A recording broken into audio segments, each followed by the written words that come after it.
କବିତା ସଂକଳନ ନିଶବ୍ଦ ଉଚ୍ଚାରଣ ଓ କବି ସସ୍ମିତା ପଣ୍ଡା।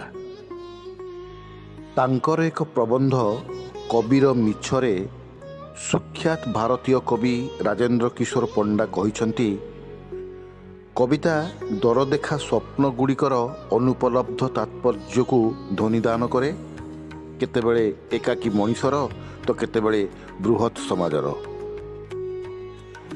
କବି ସସ୍ମିତା ପଣ୍ଡାଙ୍କ ସଦ୍ୟ ପ୍ରକାଶିତ କବିତା ସଂକଳନ ନିଶବ୍ଦ ଉଚ୍ଚାରଣରେ ସନ୍ନିବେଶିତ କବିତା ଭିତର ଦେଇ ଗତି କଲାବେଳେ ମଣିଷର ଏହି ଦରଦେଖା ସ୍ୱପ୍ନଗୁଡ଼ିକର ଅନୁପଲବ୍ଧ ତାତ୍ପର୍ଯ୍ୟକୁ ତଥା ତଜ୍ଜନିତ କୋଳାହଳର ନୀରବ ନିକୋଣର ସ୍ୱରକୁ ଉପଲବ୍ଧ କରିହୁଏ, ଯାହା ସଞ୍ଚାରିତ ହୋଇଯାଉଥାଏ ଏକକ ମଣିଷର ଅବବୋଧରୁ ବୃହତ୍ ସମାଜର କଳ୍ପଲୋକ ପର୍ଯ୍ୟନ୍ତ।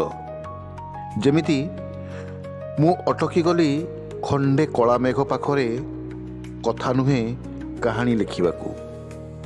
ଆଉଠାଏ ସେ ପୁଣି କହନ୍ତି, ଧାଡ଼ି ଧାଡ଼ି ଗପରେ ଲେଉଟାଣି ଡାଆଣିଆ ଖରା ତାଳୁରୁ ତଳିପା ଯାଏଁ, ତରଳେ ଉତ୍ତପ୍ତ କେଉଁ ଅଳସୀ ନଈର ଡାକରେ ବୟସର କୃଷ୍ଣଚୂଡ଼ା ଓହ୍ଲେଇ ଆସିଲା, ଆଙ୍କିଦେଲା ମଣିପଦ୍ମ କବିତା ପଂକ୍ତିରେ।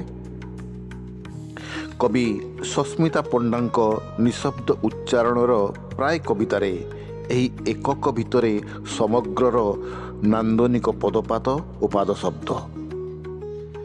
ସସ୍ମିତା ପଣ୍ଡାଙ୍କ ସଦ୍ୟ ପ୍ରକାଶିତ କବିତା ସଂକଳନ ନିଶବ୍ଦ ଉଚ୍ଚାରଣରେ ସନ୍ନିବେଶିତ ହୋଇଛି 40 ଗୋଟି କବିତାର ମଧୁର ମୂର୍ଚ୍ଛନା, ଯାହା ଆରମ୍ଭ ହୁଏ ନିରାପଦ ପ୍ରେମରୁ ଓ ଶେଷ ହୁଏ ସମ୍ପର୍କ ପାଖରେ, ଯାହା ଆରମ୍ଭ ହୁଏ ଗୋଟେ ମିଶ୍ର ରାଗରେ 84 କୋଶରୁ ନିଧୁବନ କେହି ଜଣେ ଦେଇଗଲା ନୀଳବର୍ଣ୍ଣମାଳା ସଖୀଗୋ ସାଦର ନିମନ୍ତ୍ରଣ, ଏବଂ ଶେଷ ହୁଏ ତୁମେ ସିଏ ନୁହେଁ ତ, ଗୋଟେ ଆବେଗ ଭରା ନିମନ୍ତ୍ରଣ ଆଉ ପୁଳା ପୁଳା ଖୁନ୍ଦି ଖୁନ୍ଦି ହୋଇ ରହିଥିବା ନିବିଡ଼ତା, ଜୀବନର କବିତା ପଂକ୍ତିରେ ଆଶ୍ୱସ୍ତିର ଆଲିଙ୍ଗନ।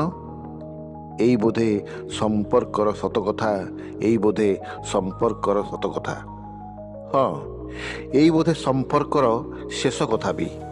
ସେ ସମ୍ପର୍କ ହେଇପାରେ ମନ ଓ ମନନର, ଶୂନ୍ୟ ଓ ଶୂନ୍ୟତାର, ଭୂମି ଓ ଭୂମାର, ଯାହା ସଞ୍ଚରଣଶୀଳ ଏକ କ୍ଳାନ୍ତିବିହୀନ ପ୍ରବହମାନ ସୃଜନର ଧାରା।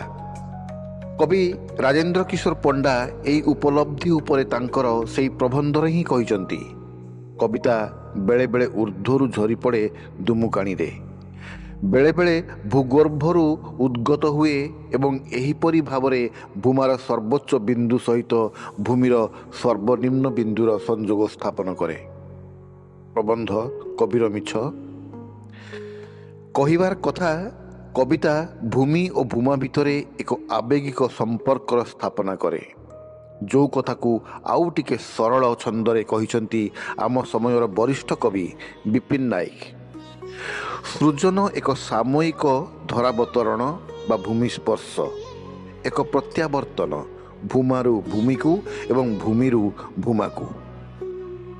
ସସ୍ମିତାଙ୍କ ଏହି କବିତା ସଂକଳନ ନିଶବ୍ଦ ଉଚ୍ଚାରଣରେ ସନ୍ନିବେଶିତ କବିତା ଭିତରେ ବିଚରଣ କଲାବେଳେ ଅନ୍ତରାଳରୁ ଏହି ଭୂମି ଓ ଭୂମା ମଧ୍ୟସ୍ଥ ଅବବୋଧର ନିକୋଣ ସହ ଏକ ଭାବମୟ ସଂଯୋଗଶୀଳତାର ଭାବଗମ୍ଭୀର ଚିତ୍ରକୁ ପ୍ରତ୍ୟକ୍ଷ କରିହୁଏ, ଯାହା ପାଠକ ବା ଶ୍ରୋତାଙ୍କୁ ଏକ ସ୍ନିଗ୍ଧ ଚାରୁମୟ କଳ୍ପଲୋକର ନାନ୍ଦନିକତାରେ ଓତପ୍ରୋତ କରାଏ, ଯାହା ପ୍ରଶ୍ନବାଚୀ ହେଇ ନିଜେ ଠିଆ ହୋଇପଡ଼େ ଓ ପୁନଶ୍ଚ ଉତ୍ତରର ଖିଅ ବି ଧରେଇ ଦିଏ।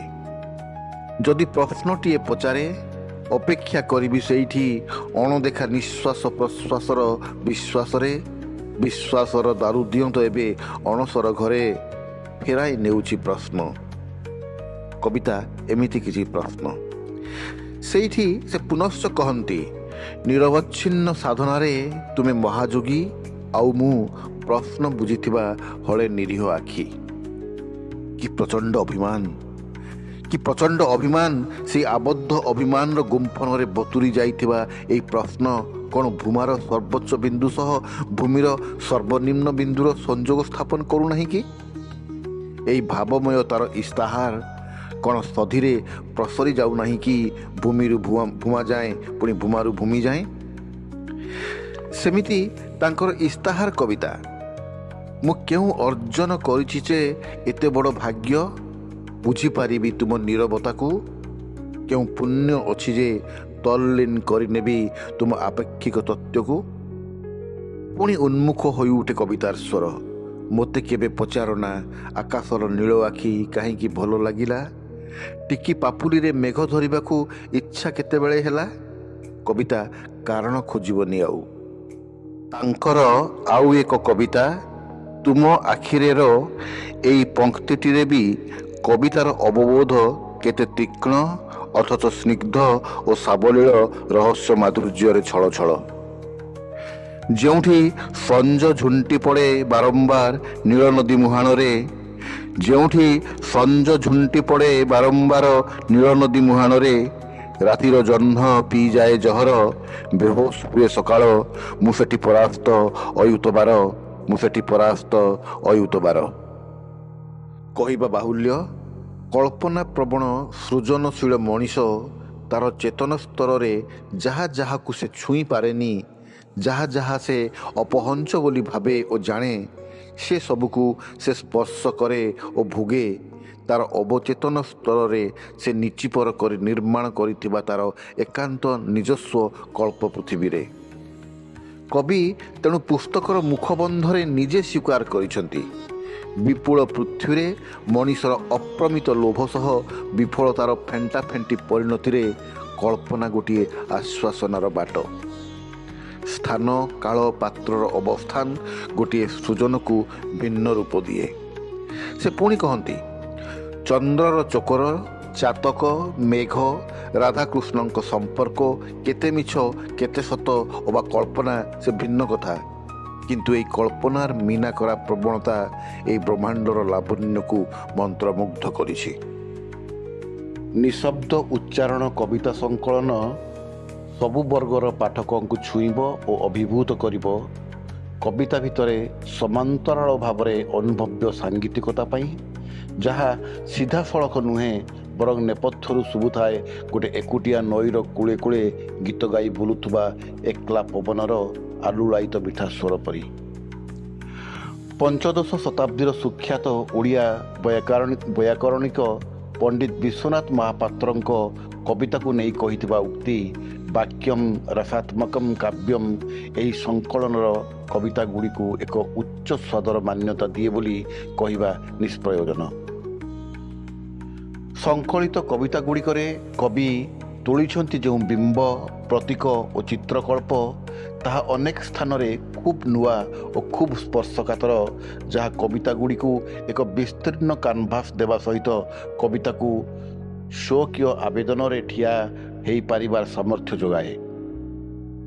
ଅପେକ୍ଷା ଗୋଟେ ସମୟକୁ କବିତାରେ ରାତି ଆଣିଦେଲା ଅମାବାସ୍ୟା ମୁଁ ବତୁରି ଉଠିଲି, ନିରୋଳା ଅନ୍ଧାର ଜମାଟ ବାନ୍ଧିଲା ଚାରିପାଖ, କୁହୁଳି ଉଠିଲା ଗମ୍ଭୀରତା, ମୁଁ ଚାହିଁଲି ସମୟକୁ।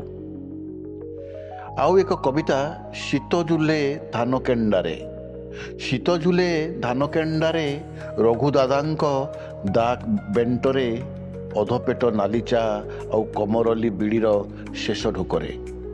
କବିତା ଶୀତ ସେଇଠି ଅଛି। ଆଉ ଏକ କବିତାରେ କେବେ ଉଧାର ମାଗିନି କାହା ପାଖରୁ କିଛି, କେବେ ଉଧାର ମାଗିନି କାହା ପାଖରୁ କିଛି, କେବେଠାରୁ ନିରୁଦ୍ଦିଷ୍ଟ ଇନ୍ଦ୍ରଧନୁର ପ୍ରହର, କେବେଠାରୁ ନିରୁଦ୍ଦିଷ୍ଟ ଇନ୍ଦ୍ରଧନୁର ପ୍ରହର, ମୁକ୍ତ ରାତିର ସ୍ୱପ୍ନ ଅନ୍ତାକ୍ଷରୀ, ଅନ୍ଧାର ତଳେ ବହି ଯାଉଥିବା ଉଷୁମ ନଈଧାର ମୋର ସମ୍ପୂର୍ଣ୍ଣ ନିଜସ୍ୱ। କବିତା ହୃଦୟ।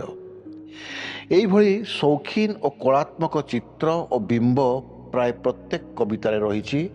କବିତା ପଢ଼ିବା ବେଳେ ଯାହା ପାଠକର ଅନ୍ତର୍ଚେତନରେ ଏକ ସୂକ୍ଷ୍ମ ସଜଳ ଚିତ୍ରପଟ ତିଆରି କରିବା ସହ ପାଠକଙ୍କୁ ରସାପ୍ଲୁତ କରିବ। ଏଇଠି କାବ୍ୟମୋଦୀ ଗ୍ରାହକ ତାର ଭାବଭୂମିରେ ବା ମନଶ୍ଚକ୍ଷୁରେ ଦେଖିପାରିବ କବିତାକୁ ଓ କବିତାର ଗୀତିମୟ ଗତିଶୀଳତାକୁ। ସସ୍ମିତାଙ୍କ କବିତା ପଢ଼ିବା ବେଳେ ଲାଗେ ଠିକ୍ କହିଥିଲେ 2000 ବର୍ଷ ତଳେ ପ୍ରଥମ ଶତାବ୍ଦୀରେ ଗ୍ରୀକ୍ ଦେଶର ସେହି ସୁଖ୍ୟାତ ଐତିହାସିକ ଓ ଦାର୍ଶନିକ ପ୍ଲୁଟାର୍କ।